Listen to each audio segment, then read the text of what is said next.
everyone. This is Mark with Ultimate Performance Training, and welcome to this Train Your Way Out of Pain March 2013 newsletter edition. Basically what we're going to look at today is basically part 2 of going after creating more mobility and stability out of your thoracic spine.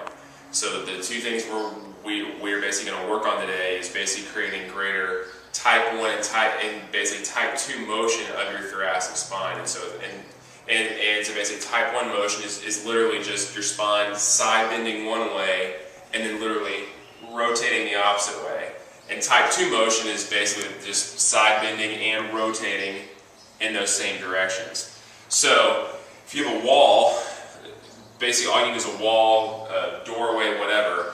And the first thing we're going to do is to basically create some greater type 1 motion. Is we're just going to take, by staying parallel or perpendicular, never get that right, but you know what I'm saying. Basically staying parallel to the wall and basically take your outside hand and literally side bend and touch the wall to where of course it feels comfortable for you.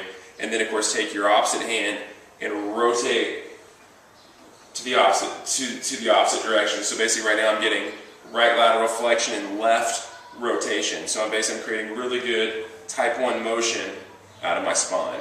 Alright, so basically about 10 to 15 times that direction, and then of course flip it and go the opposite direction and come here, and then now rotate the opposite way. Alright, so now we're really getting really good rotation with some good lateral flexion this way, about 10 to 15 times.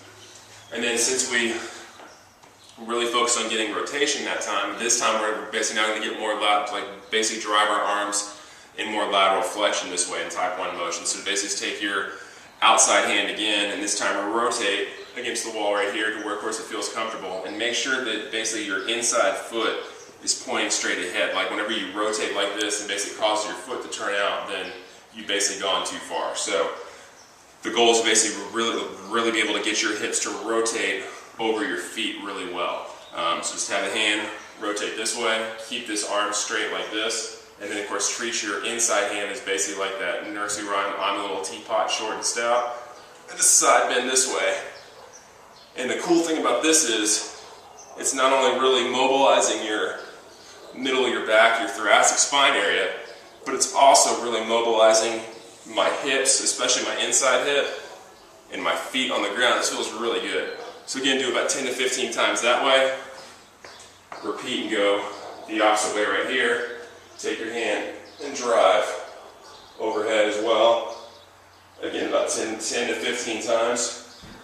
And so after we've created greater type 1 motion in our spine, we now need to create a little more type 2 motion. So you should take your outside hand again and reach across. And basically instead of side bending overhead, we're basically going to reach down below. So basically we're going to cause the spine to drive in the same direction. So just kind of reach towards your foot, and when you do that, you see my outside hip shifting out that way, and that's causing some really good loading to that left hip really well. So again, about 10 to 15 times that way.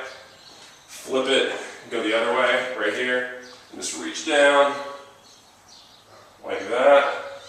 So we're getting some really good side bending and lateral flexion on our spine right now.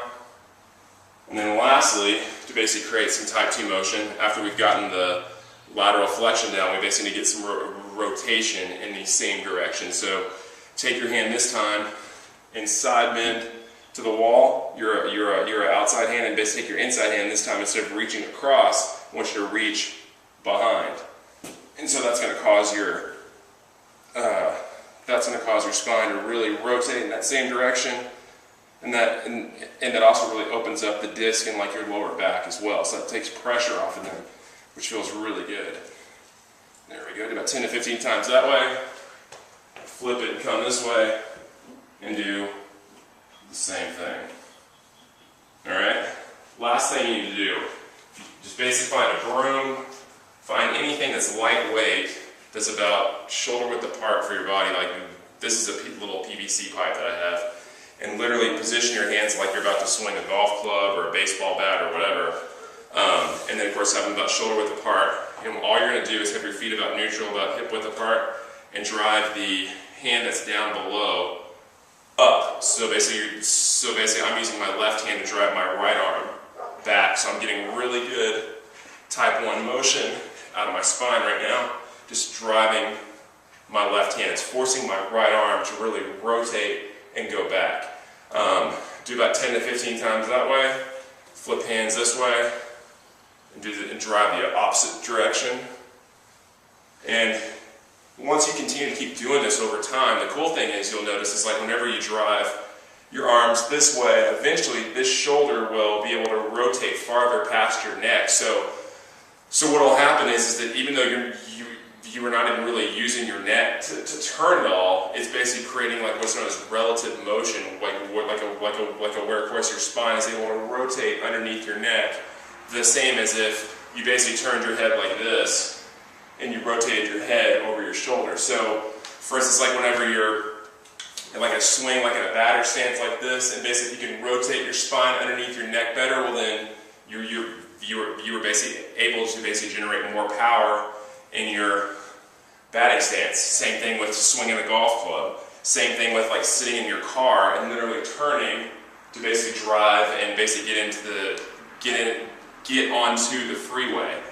Oh, I'm sorry. Last thing, we also need to work on some type 2 motion. So basically position your hands. If we were like this, we start out with the right hand on top. But this time, instead of driving back, I want you to drive across and to the left. So basically now when you do that, it's forcing your front shoulder to go down as well as rotate to the left. So basically it's going in the same direction. So like whenever you do this, you'll really notice the direction you're driving the dowel or the broom or whatever you're using is that it really loads this hip the same side you're driving to. Like my right glute is on fire right now. So do about 10 to 15 times, all different ranges on the wall, using your PVC pipe or broom or whatever. Let me know how it goes.